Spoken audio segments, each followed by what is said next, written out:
Late Night Health continues. I'm Mark Alyn. Our guest is Lisa Winston, and she's written a book called Your Turning Point. It's available at Amazon, and you should check it out. Forwards by Dr. Joe Vitale, and Lisa was just saying that in a couple of weeks, maybe for New Year's, just before New Year's, we'll have Joe on along with Lisa. We'll bring Lisa back, and you can help me corral Joe Vitale. All right? I'll help you. All right. That'll be great. Coming up in about 20 minutes, Robert Clancy will join us and talk to us about gratitude for Thanksgiving and tell us about being grateful. Right now we're talking about Lisa's book, Your Turning Point, and I wanted to talk about miracles. Miracles, I think, have changed since the days of Moses and the Red Sea. Am I right, wrong, or could we still have a Moses part the Red Sea? I say yes. I think anything's possible. Joe wrote a book called Anything's Possible. He always reminds me that that's so true. And for me, being in this miracle space, it really is true. It's unbelievable. But I used to think miracles were just for anointed, sacred people, not people like the everyday average person. But they are for everyone. Just saying. What kind of miracles? I mean, a miracle to me, I'll tell you, I'm thinking, I'm so grateful that my house, I was away last week at a conference, and called my wife, and she said, I can't talk. I'm evacuating the house. Yeah. Mandatory evacuation. I panicked. I know what I really did. Like. Yeah. And yes, you do. And you lost yours. Yes. And in retrospect, of a week ago, I am so grateful that there was a miracle. It saved my neighborhood. Yeah. Right? Yeah. Absolutely. It was. And it wasn't, that experience was not meant for you. Absolutely. What I want to remind everybody, your listeners today, is one of the things that shifted me when I had Joe on my summit, 2 years ago or whatever it was. One of the biggest things that shifted me that he said, it was profound, and I got it. Like we hear things, but we don't always get them, He said that everything is a miracle. You are a miracle. Whatever's happening right now in this space is a miracle. There's nothing that's not a miracle apart from this. So that really shifted my perception. And then as far as miracles go, in that miracle space, quote unquote, which is the quantum field, which is everything that is that exists is in it. Things like what happened to me, Robert Clancy calling me one day after we were working on a show together and going, "Hey, do you want to co-host a show that's going on, out to millions of people in the world?" I mean, like literally things just showing up without me even chasing them down and falling in my lap. That's a miracle to me. It is a miracle. It is a miracle. And I understand that. Yeah. And, meeting new people. I met somebody yesterday, and it was, we had an instant connection. We were talking about things. We didn't know we knew the same people. Yeah. Which is, that's, and there's potential there for growth, both spiritual growth, helping others, as well as, making a couple of bucks. Absolutely. And so that's I believe that. I mean, I believe you can have these huge miracles. Like for me, I've had big things show up in my life that are unexplainable. I'm in disbelief about the stuff that's been happening for the most part. But like you said, you can meet somebody. That's a miracle. I mean, it doesn't have to be a particular incident. It's really a shift in perception that you are living the miracle, that you are the miracle. You're in a miracle space every day. If this truly is a hologram that we live in, which is what they say in quantum physics and all that, then everything that exists is a miracle. Everything.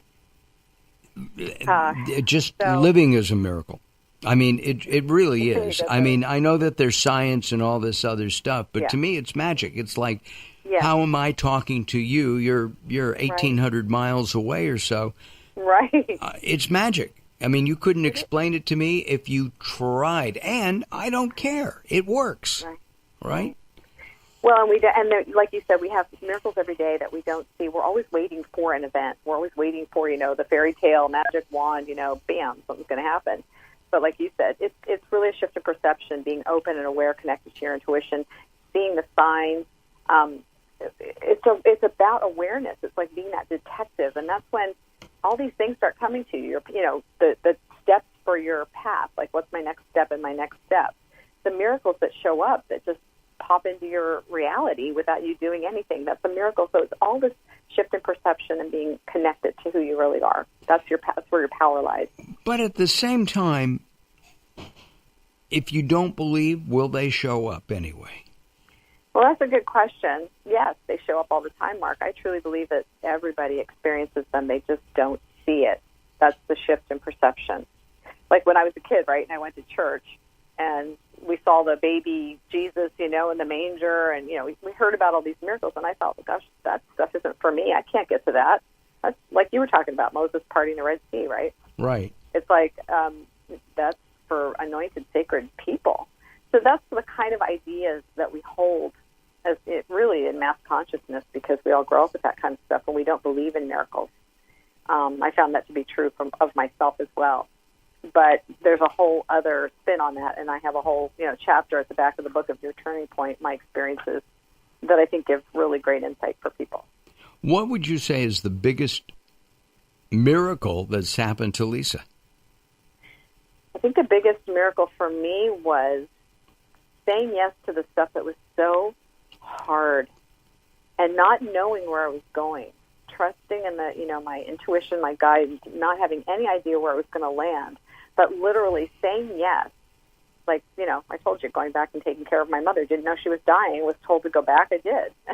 And then miracles started to open up from that space. So really saying yes, trusting, being guided. And then that really created the shift in me that led to those things like, Robert calling me and asking me to, co-host the show and all that kind of stuff. So again, that intuitive part, trusting, being guided, being open and aware, all that's what really leads you to that miracle space. So it was for me. I mean, I'm living in a miracle space right now. I can't even believe it. Some days I want to hit my head against the wall,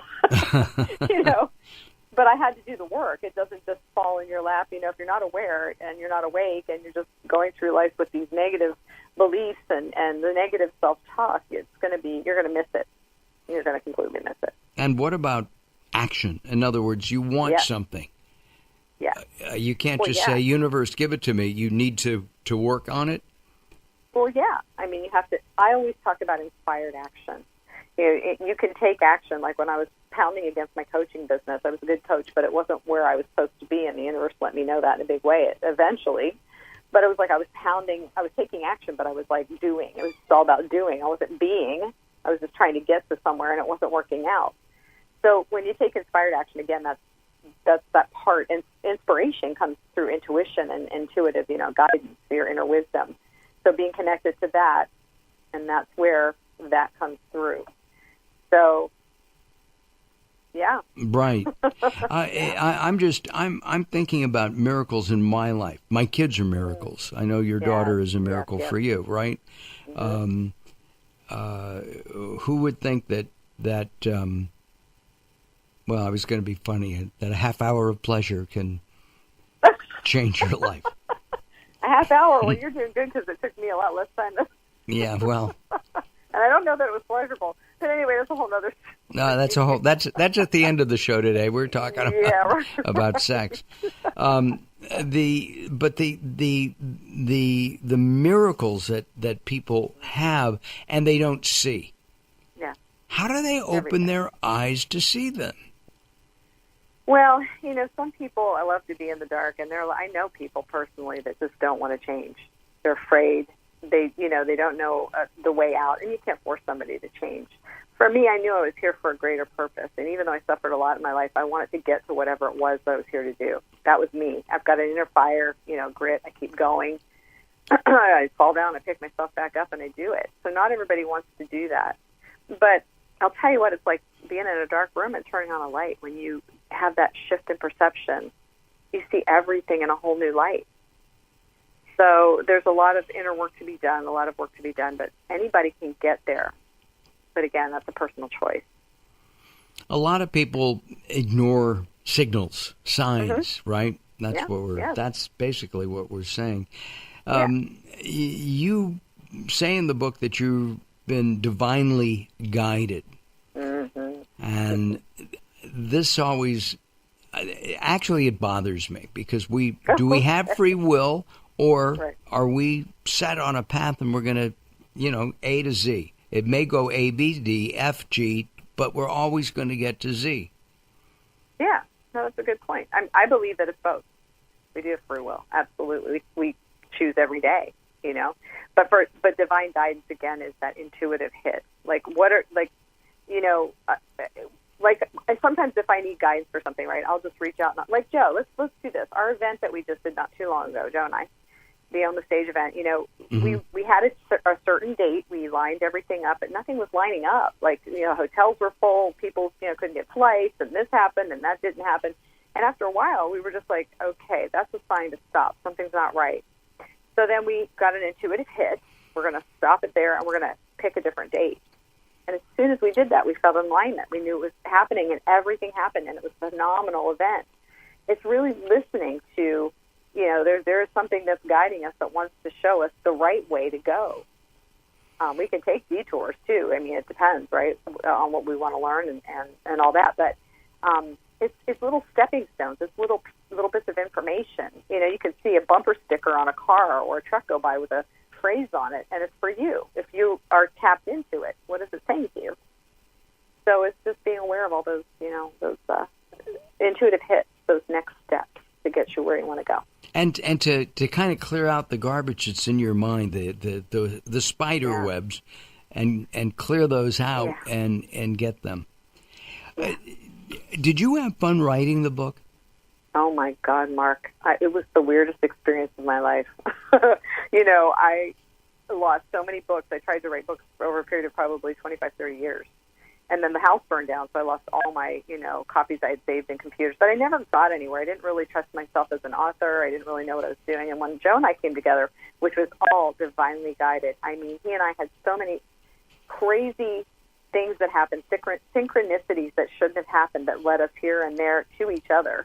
And he's the one that really helped me start the book. But then I went home, and I ended up writing this book while I was taking care of my dying mother, and after she died, while she died, and all that. It was the strangest thing. I had the most amazing experience during one of the hardest times of my life of being in this miracle space, writing this book, having Robert call me about the show. All these things happened while my mother was dying. Wow. So it was a wild ride, and a lot of it is, let's just call it God-breathed. When I look back at a lot of the chapters and I read them, it's like I don't even remember that I wrote them. Wow. Something else did. Yeah. Our guest is Lisa Winston. She'll be back. We'll bring her on with Joe Vitale maybe at the sometime in December. Thank you very much for joining us. Your Turning Point, it is available at Amazon.com. Just check it out. Right now it's on a pre-sale, and you can get it for 99 cents, folks. All right, Lisa, thank you very much. We're going to take some time out. When we come back, Robert Clancy, Lisa's cohort and co-host, will be joining us. Don't go away as Late Night Health continues. Take it away, Daryl. You're listening to Late Night Health with Mark Alyn. The show continues in a moment. Welcome to Guide to the Soul. This is Robert Clancy. It's true there are more stars in the universe than there are grains of sand on all the beaches in our world. Each of those stars has a unique light just like your beautiful soul. Of all the challenges you've faced, you can only be made better for them. Just as all the great masterworks of art have weathered the wrath of time, only to become more revered in their inherent beauty, you too are counted among these masterpieces. It's true, the further that you climb, the further you have to fall. But aren't those incredibly beautiful views worth the risk? Never underestimate what you're capable of. Keep climbing and never look back.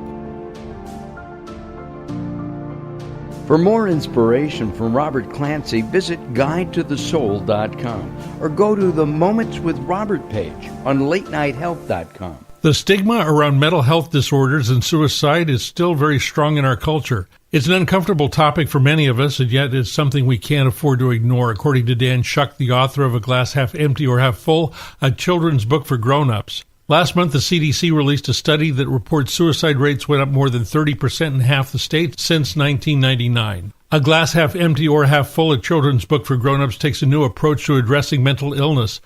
The book playfully explores pessimism versus optimism to find balance, manage stress, and enjoy life. The book uses humor to provide an opportunity to determine the fullness of our own glass and how to apply it to our daily lives.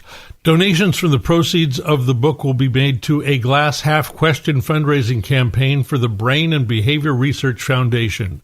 A Glass Half Empty or Half Full, a children's book for grown-ups, is available from Amazon.com, Kindle, and Barnes & Noble. For more information, visit www.glasshalfquestion.com.